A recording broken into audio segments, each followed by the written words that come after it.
Have you ever rubbed a balloon on your hair and watched your hair magically stand up and follow the balloon around? Or maybe you've touched a doorknob and gotten a shocking surprise.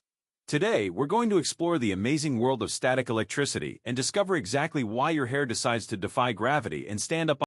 Static electricity is like an invisible superhero power that builds up on objects when they rub against each other. Everything around us is made of tiny particles called atoms, and these atoms have even smaller parts called electrons. When you rub two things together, like a balloon and your hair, some electrons jump from one object to the other. This creates what we call an electric charge, and when this charge builds up without moving, we call it static electricity. When you rub a balloon on your hair, something really cool happens at the microscopic level. The balloon steals electrons from your hair, which makes the balloon negatively charged and your hair positively charged. It's like a game of electron tag where the balloon becomes the winner by collecting extra electrons.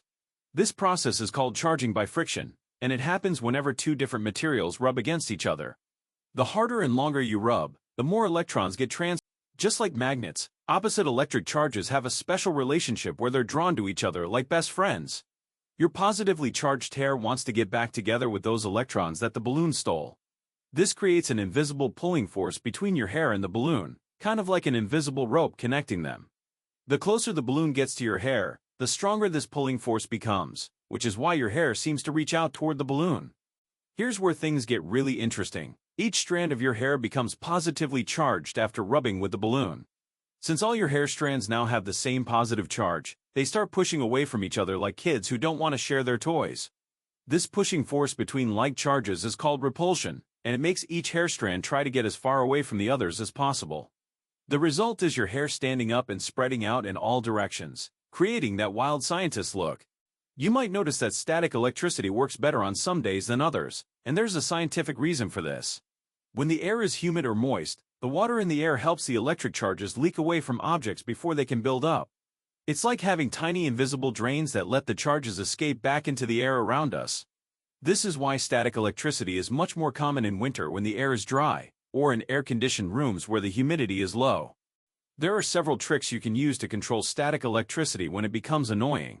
Dryer sheets work because they coat surfaces with a thin layer that helps charges move around instead of building up. Using a humidifier adds moisture to the air, which gives those trapped charges a way to escape. You can also touch a metal object before touching something else, which lets the charges jump to the metal instead of giving you a shock. Static electricity isn't just a fun party trick, it's actually used in many important machines and devices that help us every day.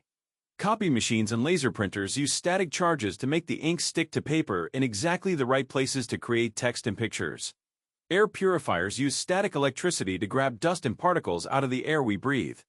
Even lightning rods on buildings use the principles of static electricity to safely direct lightning strikes away from the building and into the ground. What's the most surprising place you've experienced static electricity? Let me know in the comments below.